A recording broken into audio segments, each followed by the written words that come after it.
આજે આપણી સાથે જોડાઈ ગયા છે વરિષ્ઠ પત્રકાર અને અમારા એડિટર એવા અનિલ પટેલ.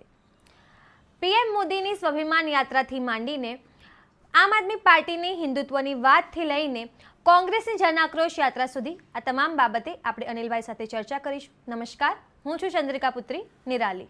સીધા જોડીએ હવે અનિલભાઈને. સર, પીએમ મોદી અમદાવાદ આવી રહ્યા છે. તેને લઈને ઘણા બધા સ્થળોએ બારી બારણા બંધ રાખવાની સૂચના આપવામાં આવી છે, તો ઘણા સ્થળોને ઢાંકવામાં પણ આવી રહ્યા છે.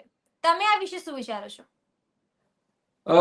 નિરાલી, આ વાત નવી નથી.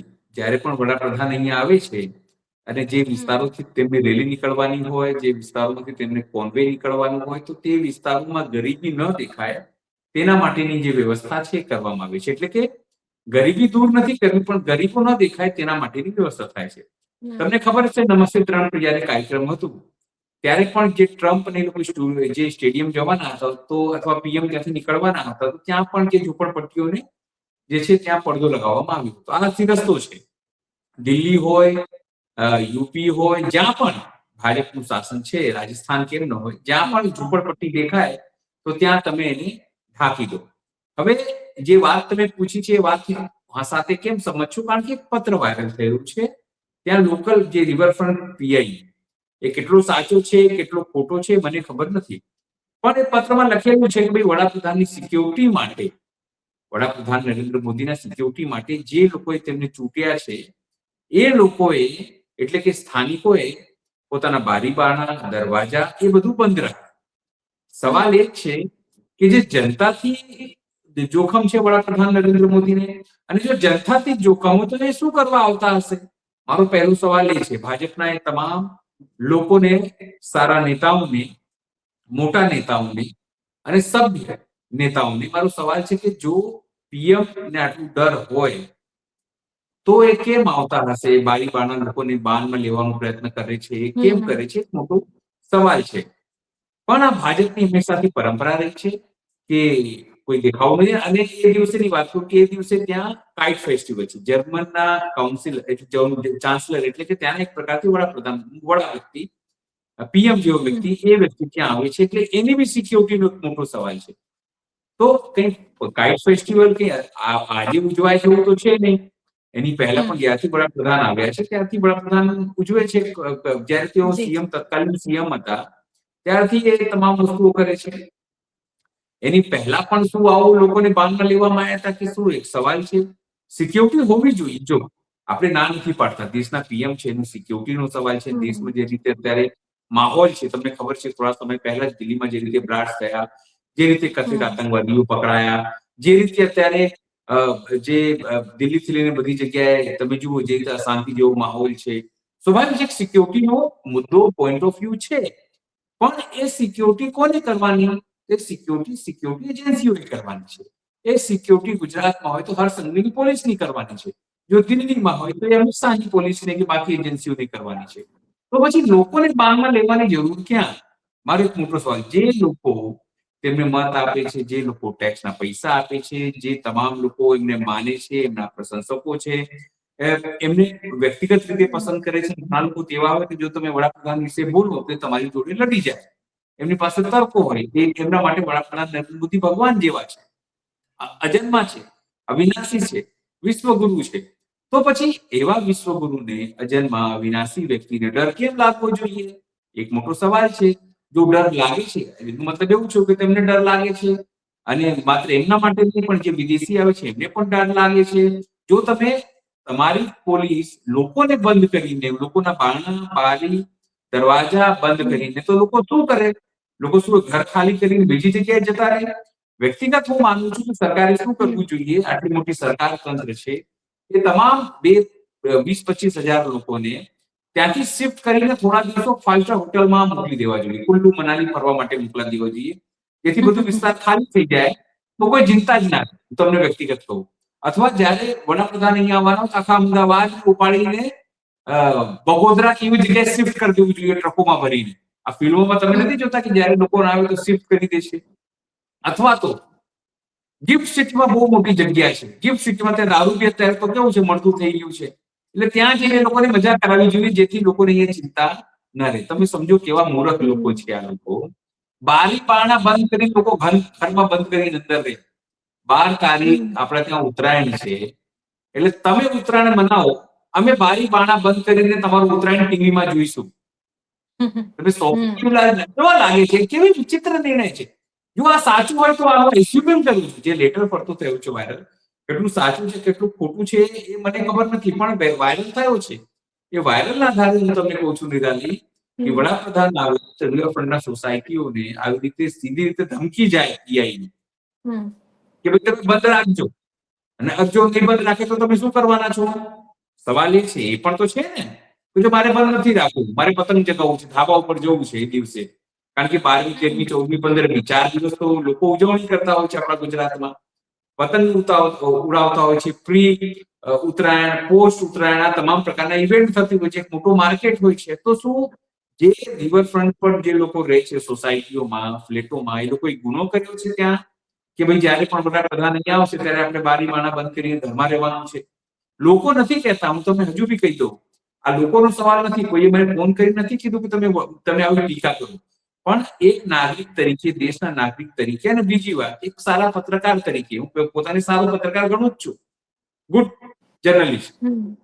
જે લોકોનો પ્રશ્ન ઉઠાવે છે એ ગુડ જર્નલિસ્ટ છે, જો હું વ્યક્તિગત માનું છું. જે વ્યક્તિ પણ લોકોનો પ્રશ્ન ઉઠાવે છે એ સારો પત્રકાર છે, અને જે લોકો સરકારની વાહવાહી અને પ્રશ્નો કરે છે એ દલાલ છે, એ લોકો ગોદી મીડિયા છે, એ લોકો જે મોટા બીજા પત્રકારો કરે છે એની વાત કરું છું. પણ આપણે આપણી સંસ્થા એ ગુડ જર્નલિઝમના કેટેગરીમાં આવે છે, હું માનું છું. કોઈ કે ના કે તમે, કેટલાક લોકો આપણને કહી શકે કે આ તો મોદીની ખોદણી કરે છે અને ભાજપના વિરોધી છે, કેવા દો, આપણને ફેર પડતું નથી. ફેર ક્યારે પડે, જયારે જનતા તમને કહે કે તમે ચમચા થઈ ગયા છો.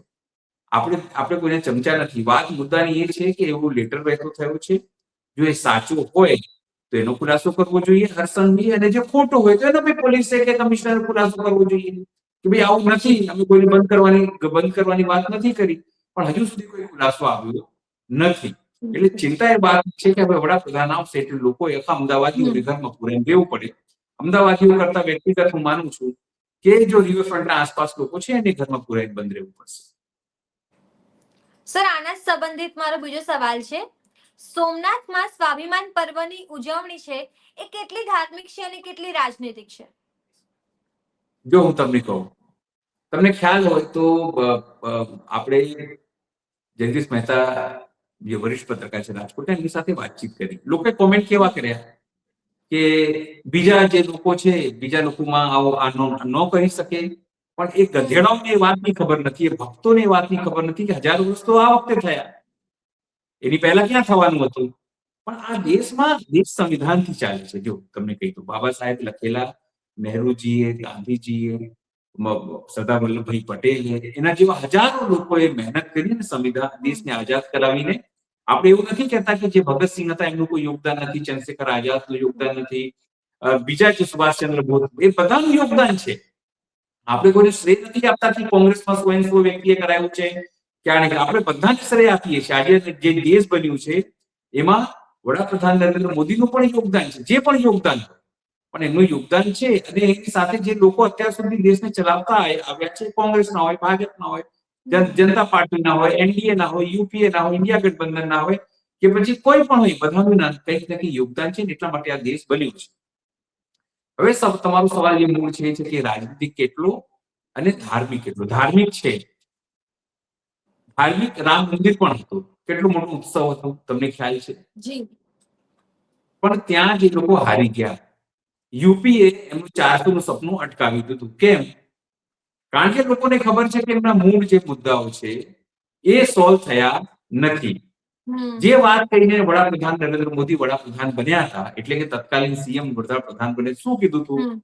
દર વર્ષે 2 કરોડ નોકરીઓ આપીશું. આપણે એવું નથી કહેતા કે તમે જૂઠું બોલો છો, પણ તમારી એ બધું કહેવાની ક્યાં જરૂર હતી? તમે કહેતા તમે બધાને ઘરનું ઘર આપીશું, તમે કહેતા હતા ભ્રષ્ટાચાર મુક્તિ કરીશું, તમે કહેતા હતા તમારી સરકારમાં કઈ ગડબડ નહીં થાય, તમે કહેતા હતા દેશ સુરક્ષિત રહેશે, તમે કહેતા હતા કે ઘૂસપેઠીઓ નહીં આવી શકે, તમે કહેતા હતા કે નોટબંધી બંધ થશે, જો નોટો બંધ કરી દઈશું તો આતંકવાદી પતી જશે, તમે ઘણું બધું કહેતા હતા, તમે કિસાનોની આવક ડબલ કરતા હતા. શું દેશની સીમાઓ સુરક્ષિત થઈ? દેશના અંદર અત્યારે પણ રાષ્ટ્ર થઈ રહ્યા છે. દિલ્હીનું તત્કાલીન ઉદાહરણ છે.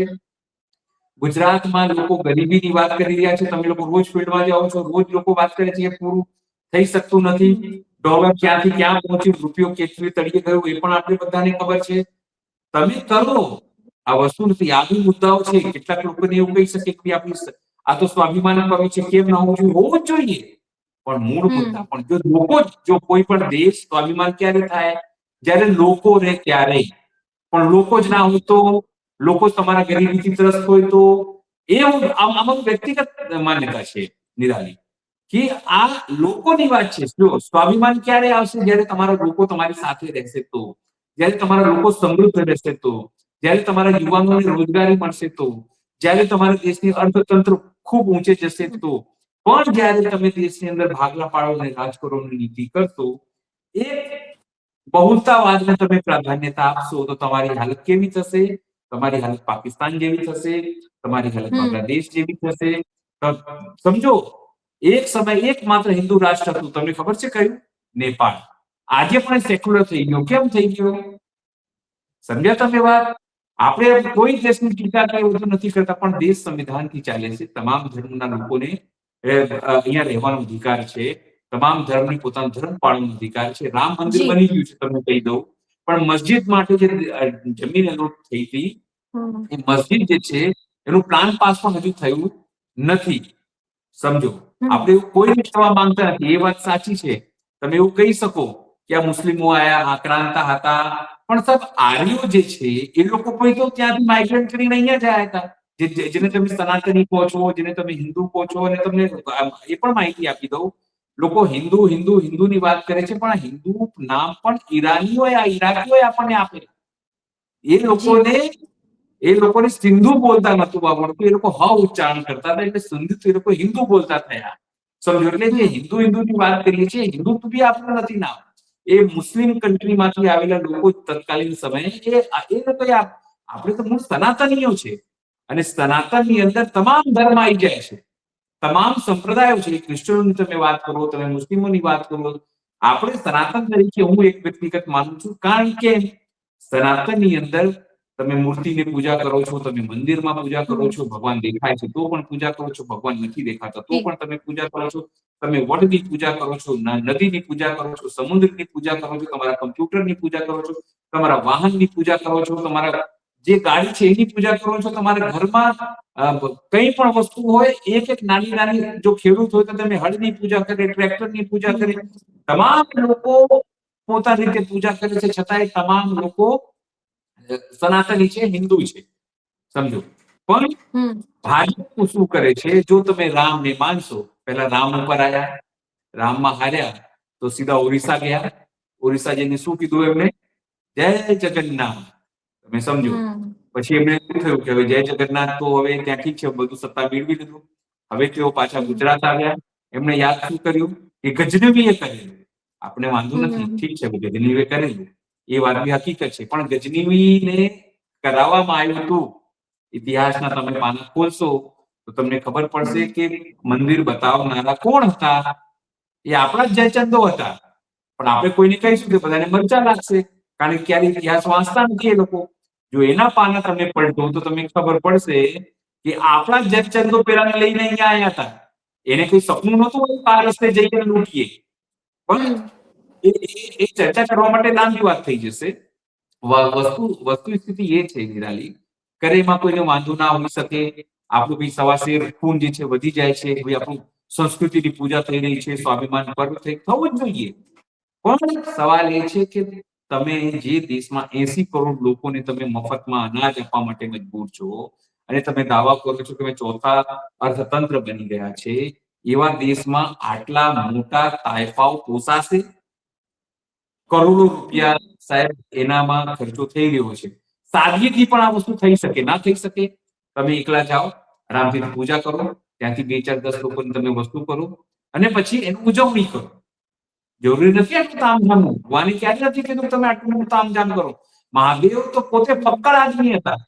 તમે સમજો, પોતે બધાને આશીર્વાદ આપીને હિમાલય જઈને બેસતા. એનાથી તો આપણે કઈ શીખીએ?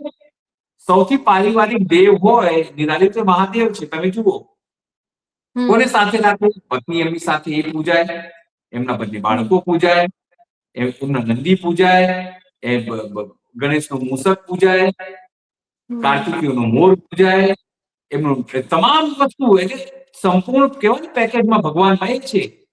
એમણે ક્યારે નથી કીધું કે મારે મહેલ જોઈએ છે.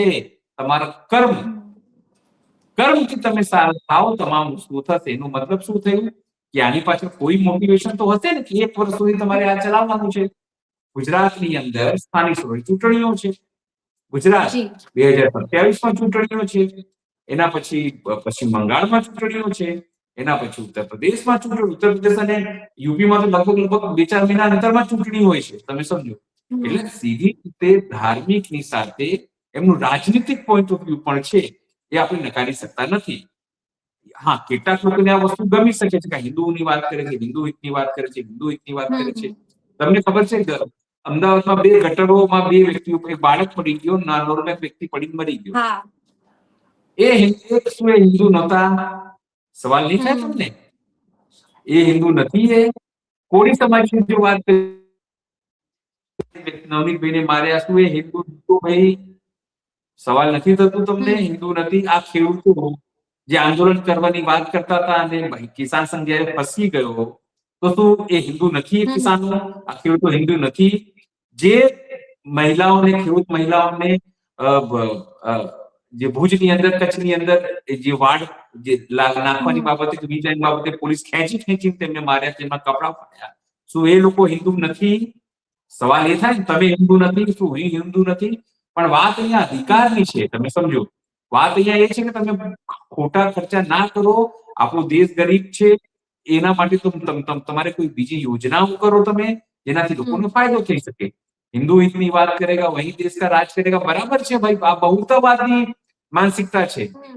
પણ બહુતાવાદી માનસિકતાથી આપણે બહાર નીકળવું પડે. તમે વિચાર કરો, તમારા એક ઘરમાં 2 બેડરૂમ છે, બરાબર? એક હોલ છે, કિચનમાં છે. 2 ભાઈઓ રહે છે એક ઘરની અંદર. મોટો ભાઈ જે છે એને રૂમની અંદર ફ્રીજ, ટીવી, આ તે 50 જાતની વસ્તુ છે. અને બીજો ભાઈ, નાનો ભાઈ છે, એના રૂમનું કઈ નથી, પલંગ પણ નથી, નીચે પાથરીને સૂવે છે. જો એક ઘરમાં ખુશી હોય ને બીજા ઘરમાં દુખી હોય, તો એ ઘર ક્યારે ખુશાલ હોઈ શકે છે? ખુશ હોઈ શકે છે? તો જવાબ છે ના. તમારો વિરોધ હોઈ શકે છે કોઈ પણ ધર્મથી, પણ બહુતાવાદી વિચારધારાથી દેશ ચાલે નહીં. એ વાત તમે માનો. મારો કોઈ વિરોધ નથી. આપણને બી ગર્વ છે કે આપણે સનાતની છીએ. આપણે ગર્વ હોવો જ જોઈએ. એને કોઈ પણ ધર્મના લોકોને એને ગર્વ હોવો જ જોઈએ કે સનાતની છે.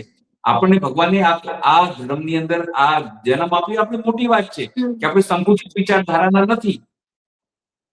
ભગવાને એટલા માટે વિચારીને જ આપ્યું. એ તો આપણો વિચાર. જો ભગવાન તેવું કઈ છે ને કે હિન્દુઓનો ભગવાન અલગ, મુસ્લિમોનો ભગવાન અલગ, ક્રિશ્ચિયનોનો ભગવાન અલગ, શીખોનું ભગવાન અલગ, જૈનોનું અલગ, એવું તો કઈ છે નહીં કે ભાઈ ભગવાને નક્કી કર્યું કે સનાતન વાળા તું નારોલમાં જન્મજે, ભાઈ જૈન વાળા તું છે ને વાસણામાં જન્મજે, એવું તો કઈ કીધું નહીં હોય. તું આ જ ઘરમાં જન્મજે, કોઈના હાથમાં નથી. પણ સવાલ ખાલી એટલું જ છે કે આ તમામ વસ્તુઓ કરે એમાં કોઈને વિરોધ ના હોઈ શકે, પણ એના તાયફા ના હોય. એનું એ વસ્તુ ના આવે કે મારી પાસે પૈસા છે, હું દેખાડું બધાને. આ દેખાડો ના હોય. આ દેખાડો છે. ધર્મ હોઈ શકે છે. એક પ્રકારનું શક્તિ પ્રદર્શન છે. તમને સીધી રીતે વાત કરું, જે કામ ભૂતકાળમાં લોકો કરી ગયા, જેને આપણે વિરોધ કરીએ છીએ, એ કામ અત્યારે સીધી રીતે સરકારો દ્વારા થઈ રહી છે. એની ટીકા જો નહેરુજીએ કેમ કીધું હતું કે ભાઈ આપણે સીધી સરકાર તરીકે કોઈ પણ મંદિરમાં ના ઇન્વોલ્વ થવું જોઈએ, ના જવું જોઈએ, એટલા માટે કારણ કે દેશ સેક્યુલરિઝમના પાયા ઉપર ચાલે છે, સંવિધાન ઉપર ચાલે છે. એ વાત સામાન્ય લોકોને સમજવું જોઈશે. એમને ખબર પડશે કે તેમના છોકરાઓ જે છે એ કોઈ પાર્ટીના રોબોટ તો નથી બની ગયા ને, કોઈ પાર્ટી વિશેષને લઈને ઝંડો તો નથી કાઢી રહ્યા ને. કારણ કે એ જ નેતાઓના છોકરાઓ ક્યાંક આઈસીસીમાં ચેરમેન છે, તો ક્યાંક જલબોર્ડમાં ચેરમેન છે, ક્યાંક ક્રિકેટ બોર્ડમાં ચેરમેન છે, ક્યાંક ફૂટબોલમાં ચેરમેન છે, કોઈ મોટો વેપારી છે, કોઈ મોટો બિઝનેસ ટાઇકૂન છે, કોઈ વિદેશમાં ભણી રહ્યો છે, કોઈ મોટો એડવોકેટ છે. પણ તમારા છોકરાને લોકો શું કરી રહ્યા છે? તો એ બાઇક ઉપર ભગવો ઝંડો લગાવીને હિન્દુ હિન્દુ હિન્દુ હિન્દુ હિન્દુ કરી રહ્યા છે અને એમને દંગાઈ બનાવી રહ્યા છે માનસિક રીતે. જી સર, હવે થોડું આમ આદમી પાર્ટી તરફ આવી જઈએ. આમ આદમી પાર્ટીના ચૂંટણી પ્રચારમાં હિન્દુત્વનો મુદ્દો ક્યાંથી આવ્યો? જો કેમ આવ્યો હું તમને કહું. કાલે ગોડાદરામાં સભા હતી, બરાબર. એમાં એમને ખબર છે કે કાલે સવારે ઘટના ઘટી હતી, તમને ખ્યાલ પોસ્ટર વાયરલ થયું જેની અંદર આમ આદમી પાર્ટીના મોટા નેતાઓની ટોપી ઉપર બધી વસ્તુઓ કરવામાં આવી, વિરોધ. આમ આદમી પાર્ટીની તમે મુશ્કેલી કહો કે આમ આદમી પાર્ટીની દુવિધા કહો, જયારે હિન્દુત્વની વાત આવે છે ત્યારે તે લોકો ચૂપ થઈ જાય. એમને ખબર છે કે આપણો વોટ શેર છે ને ભાજપનો જ વોટ શેર છે. કોંગ્રેસનું વોટ શેર જેટલું લેવાનું તે લોકો લઈ ચૂક્યા છે. હવે જ્યાં સુધી ભાજપનો વોટ શેર ના મળે ત્યાં સુધી તેમની ન સીટો વધે ન તેમની સંખ્યા વધે. એટલા માટે તેઓ કાલે જે રીતે ચૈતર વસાવાએ કીધું કે સુગ્રીવની વાત હોય, રાજા નિષાદની વાત, નિષાદ રાજની વાત હોય કે પછી હનુમાનજી, એ લોકો અમારા વંશજ હતા. અમારા વંશજ એટલે આદિવાસીઓના વંશજ હતા. ડાયરેક્ટ અથવા ઇનડાયરેક્ટલી તેમણે કીધું કે આ તમામ લોકો આદિવાસીઓ હતા અને તમામ હિન્દુ મોટા જે રાજાઓ, રામ આખા ગ્રંથમાં તમે જુઓ, આખા ગ્રંથની અંદર વાલ્મીકી ક્યાંય નથી લખ્યું કે ભગવાન રામ હિન્દુ હતા. લખ્યું છે કોઈ જગ્યાએ વાંચેલું છે? ના. સનાતની હતા, એ બધાને ખબર છે. હિન્દુત્વ તો પછીની વાત આવી. એવી જ રીતે તુલસીદાસે ક્યાંય નથી લખ્યું પોતામાં કે ભાઈ આ હિન્દુ હતા. પણ એમણે કીધું કે સીધી રીતે એમના સેવક હતા અમારા તમામ જે લોકો છે જે એમની જોડે રહ્યા છે. એનો મતલબ શું કે અમે પણ હિન્દુત્વને માનનારા લોકો છીએ. એ ભાઈ સ્વાભાવિક છે. સોફ્ટ હિન્દુત્વના માધ્યમથી કેજરીવાલજી હોય કે પછી બીજા નેતાઓ એ અપનાવે છે. એમને ખબર છે કે આ દેશની અંદર તમે કોઈ પણ જાતિ ધર્મ લોકોને, વિશેષ ધર્મ લોકોને તમે પોતાની સાથે રાખો, પણ જ્યાં સુધી બહુ સનાતનીઓનું તમને એ ના મળે, વોટ શેર ના મળે, ત્યાં સુધી તમે સત્તામાં આવી શકતા નથી. એટલે માટે આમ આદમી પાર્ટીને ખબર છે કે લોકોને પોતાની સાથે જોડવું હશે તો હિન્દુત્વનો સોફ્ટ મુદ્દો જે છે તે ચલાવવો પડશે. જી સર, આપણે ભાજપની વાત કરી, આમ આદમી પાર્ટીની વાત કરી, પણ જે હાલમાં વિપક્ષ છે કોંગ્રેસની હાલમાં જન આક્રોશ યાત્રાનું બીજું ચરણ પૂર્ણ થયું છે. તમને શું લાગે છે આનાથી કોંગ્રેસને કેટલો ફાયદો થશે અને રાજ્યમાં આની કેટલી અસર થઈ છે? જો તારી વાત મને સંભળાઈ નથી નિરાલી, તું તે શું કીધું એકચ્યુઅલી, પણ મને એટલી વાત ખબર પડી ગઈ કે કોંગ્રેસની જે 2 ચરણની યાત્રા છે ને તેને કેટલી અસર પડશે. જો મને નથી લાગતું કે કોંગ્રેસને કોઈ વધારે અસર પડે, કારણ કે કોંગ્રેસની ક્રેડિબિલિટી છે એ ભાજપે લગભગ ખત્મ કરી દીધી છે. કેવી રીતે? કોંગ્રેસમાંથી જે પણ જીતે અથવા કોંગ્રેસમાં જે પણ ધારાસભ્યો આવે એ ભાજપમાં ક્યારે જશે એ કોંગ્રેસના નેતાઓને ખબર હોતી નથી. તો લોકોને એવું થાય છે કે જો ભાજપને, જો કોંગ્રેસને નેતાઓને વોટ આપવાનું હોય ને એ ભાજપમાં જતું જ રહેવાનું હોય તો પછી આપણે શું કરવા સીધી રીતે ભાજપને વોટ ના આપીએ? તમે સમજો છો વાત? ભાજપ અહીંયા શું કરે? એટલે કોંગ્રેસની ક્રેડિબિલિટી છે જે ગ્રામ્ય સ્તરથી પતાઈ ગઈ.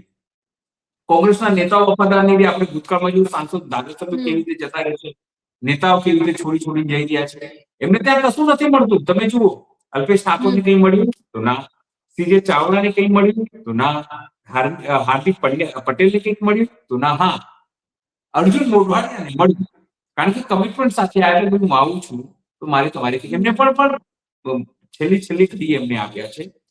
સવાલ એ છે કે હવે એની અંદર એવું તો કોંગ્રેસ શું કરે? તો કોંગ્રેસે પોતાની ક્રેડિબિલિટી બનાવવી પડે. જો અત્યારે કોંગ્રેસ પાસે બહુ મોટા નેતાઓ નથી, પણ જિગ્નેશ મેવાણી એ ભળી એસી સમાજમાંથી આવે છે, પણ એ ફાયર બ્રાન્ડ નેતા છે. એનો ઉપયોગ જે થવો જોઈએ એ કોંગ્રેસ અત્યારે નથી કરી રહી. સારી સીધી રીતે વાત કરીએ તો જે તુષાર ચૌધરી છે એ આદિવાસી નેતા છે, એમનું સમર્થન છે પોતાના વિસ્તારમાં, પણ ચૈતર વસાવા એમની સામે પડકાર છે આમ આદમી પાર્ટીના. સીધી રીતે વાત કરીએ તો અમિત ચાવડા એ પોતાના વિસ્તારથી જીતે છે, પણ સારા વક્તા નથી, મોબિલાઇઝ ના કરી શકે લોકોને. એમને સાંભળવા માટે 5 લાખ લોકો આવી ગયા એવું થઈ શકવાનું નથી. તમે શરૂઆતમાં જુઓ કે રાહુલ ગાંધી આયા અને વિવાદ છોડ્યો કે લગ્નના ઘોડા અને દોડના ઘોડા બંને અલગ કરીશું. એના પછી રાહુલ ગાંધી આયા નહીં. એ બિહાર રહ્યા, ના રહ્યા, એમની તમામ જે એમની યોજનાઓ હતી, લૂંટ ચોરી, એ બધાની હવા કોંગ્રેસ ભાજપે કોઈને કોઈ રીતે કાઢી નાખી. હવે તેઓ પણ છેલ્લા ઘણા સમયથી અહીંયા આવતા નથી. તેઓ વિદેશ રહે, પોતાની સભાઓ કરે પણ આવતા નથી. પણ જો આ બે એમની જે યાત્રાઓ થઈ જન આક્રોશ યાત્રા, એની અંદર રાહુલ ગાંધી કે પ્રિયંકા ગાંધી આયા હો, તેની અંદર બીજી વસ્તુ થઈ શકી હતી, ક્રેડિબિલિટીનો ઉમેરો થયો. એમના કાર્યકર્તા જે છે તેમને લાગે કે ઉપરથી અમારા જે લોકો છે ગંભીર છે, એટલા માટે રાહુલ ગાંધી આવી રહ્યા છે. એટલે જ્યાર સુધી કોંગ્રેસમાં એમના કાર્યકર્તાઓમાં ક્રેડિબિલિટી નહીં આવે ત્યાર સુધી એ માનીને ચાલજો કે એના ઉપર કોઈ સીધી રીતે વિશ્વાસ નહીં કરે, અને એનું નુકસાન કેટલી પણ મોટી રેલીઓ કરે, લોકોને ભેગા કરે, પણ એ વિનય થાય. તમે સમજો, એ તમારું સ્થાન રહેશે, પણ જીતવા માટે એ તમને કામ આ રેલીઓ નહીં કરી શકે. કારણ કે તમારે પહેલા તો આંતરિક રીતે પોતાનું જે કોન્ફિડન્સ બિલ્ડિંગ છે એ કરવાની જરૂર છે કે તમે જીતી શકો છો. પણ હજુ સુધી કોંગ્રેસમાં જીતવાની જે ભાવના છે દેખાતી નથી. ખેડૂત આંદોલન તરીકે આંદોલન થાય છે, પણ જે ઉગ્રતા જોઈએ, જે વસ્તુ જોઈએ એ થતું નથી. આ હંમેશા લાગે છે કે આ નેતાઓ સેટિંગ કરી દે છે, અને એટલા માટે જ તમને કહી દઉં, કોંગ્રેસ કેટલું પણ કે પણ એ આગળ નથી આવતી. લોકોને એવું થયું છે છપાયેલા કાટલા છે, એનું તો આ નવા લોકોને ચાન્સ મળવો જોઈએ તો નવા લોકોને ચાન્સ આપતી નથી. એની જે પણ પેટર્ન હોય, પણ હું તમને કહું કે સાચી લોકશાહી છે ને કોંગ્રેસમાં જ છે.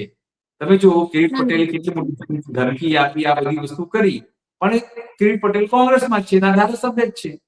બીજા નેતાઓ પણ ભૂતકાળમાં આવું કરી ચૂક્યા છે. એટલે છતાં પણ એ જ લોકશાહી એના માટે ઘણી વખત નુકસાન અને હાનિકારક સાબિત થઈ રહી છે. આપણું એટલું અત્યારે તો માની લઈએ. ખૂબ ખૂબ ધન્યવાદ અનિલભાઈ, તમારો કિંમતી સમય અમને આપવા માટે અને અમારી સાથે જોડાવા બદલ. તો તમે આ વિશે શું વિચારો છો? કમેન્ટ કરીને જણાવો. અત્યાર માટે બસ આટલું જ. ધન્યવાદ.